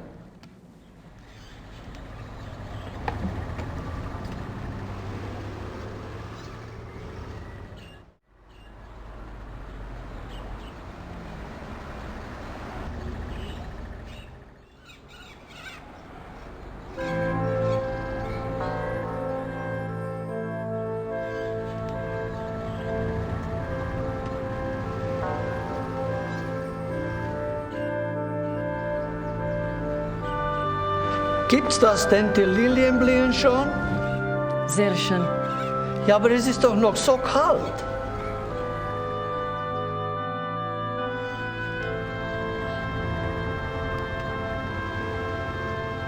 Für Sie ein Geschenk von der Madonna. Oh no. Nehmen Sie sie ruhig. Heute Nacht wird es kalt und sie wird sowieso erfrieren.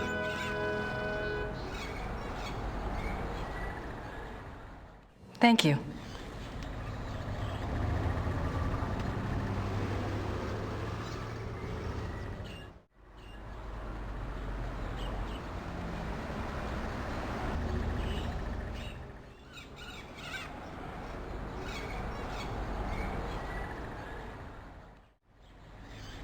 Father Getz said the lily was a gift from the Madonna. That's an odd way of looking at it.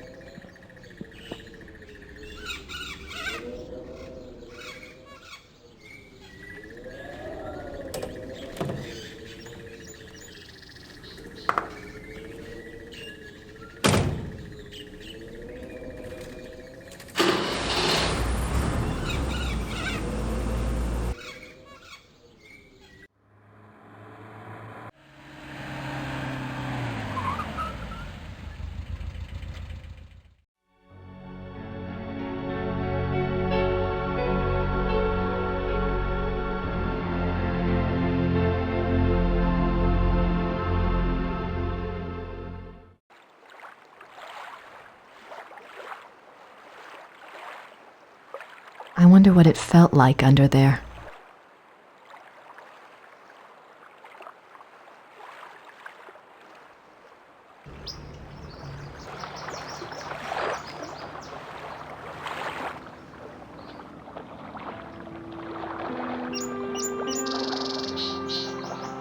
I'm trying to figure out what you want me to do, but I need more information to work with. If you can send any my way, I'd appreciate it.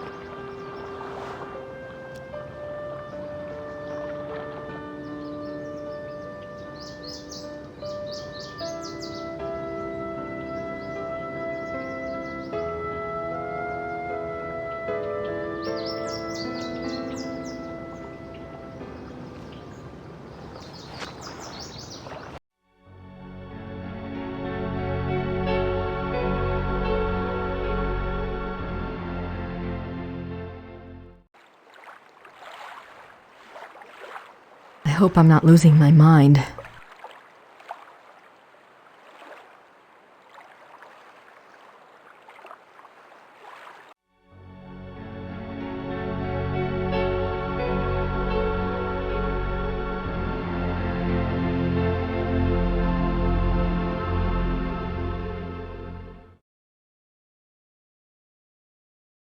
It's a memorial chapel for Ludwig.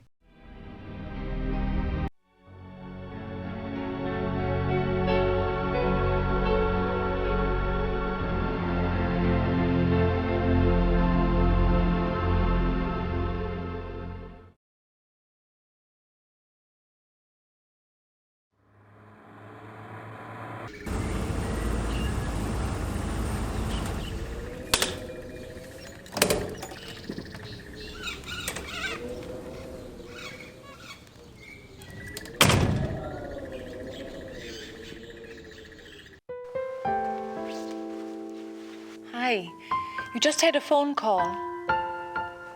It was Frau Gelder at the post office. She said a fax came in for you there.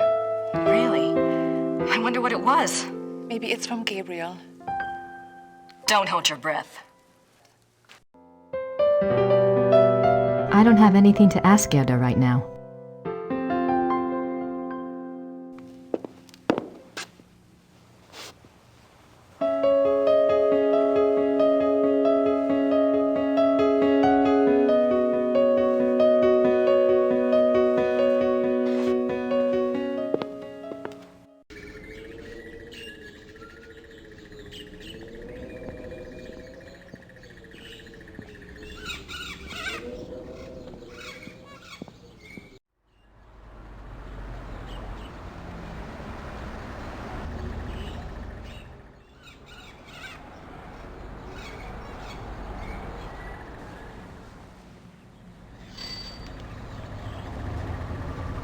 Hallo, Frau Gelder. Haben Sie etwas für mich? Ja, ein Fax. Ein sehr langes Fax. Das ist aber nicht vom Schattenjäger. Ist okay. Dankeschön. Thomas Chapel. Oh.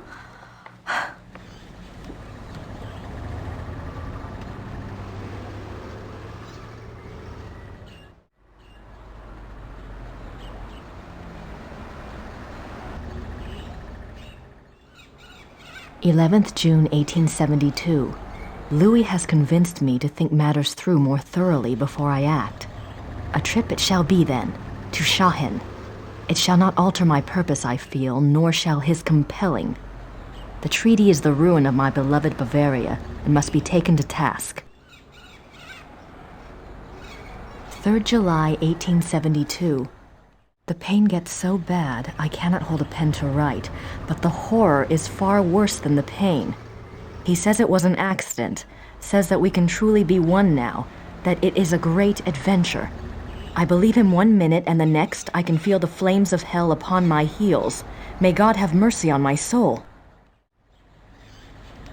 5th January 1874.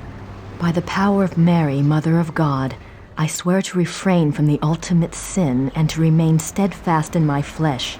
Sworn by the power of the lily, Eleanor. 30th August 1879. I will not falter, but will remain true. No matter the torment or longing, I will not yield. I will control the process. God grant me strength and will. By the grace and power of the monarchy and its allegiance. De Paul Leroy, Eleanor. 10th September 1880. It is all finished. Elizabeth warned me, and I discovered the truth at last. O most venomous viper at my very bosom, O lowest of the least worthy who ever breathed, my Judas, my devil, if I could tear my heart out and fling it after him in the dirt, I would. 12th December 1880. He continues to come, the devil. I will never look upon his hideous face again. He is afraid I will tell, and I might. To destroy him, I might. When I think of the accident, now that things are clear, I wonder, was it truly an accident, or was it the plot to kill me? If so, why did he not complete it then, instead of putting me in this torment? Could he have hated me so? I wish to God he had simply ended it there. 10th June 1881. Terror. Rapture. During W's music tonight, I felt a pulling. The horror nearly came upon me right there. Then the music turned, and it was gone. What can it mean? I must confide in the great friend. Perhaps he will know what has happened. 2nd August 1882. The experiments go better and better. W has proved as loyal and determined as ever I believed he would be in a matter of my salvation. He says he has the formula now. It remains only to put the finishing touches on the completed opera and to draw up the diagram for the crystals. Can it truly end? I scarce dare to hope. April 1883. The great friend is dead. How unjust that he should be taken from me now. Where is my chance at salvation? Why has God condemned me twice? 10th October 1885. There must be made clear funds for the crystals. Lies. Everyone lies. My own servants. What must I do? Must I sell one of my beloved castles? The crystals must be made. I grow daily less able to control my own will. How long will I be able to resist the ultimate sin? And the music is worthless without the device. Time is running out. The crystals must be made.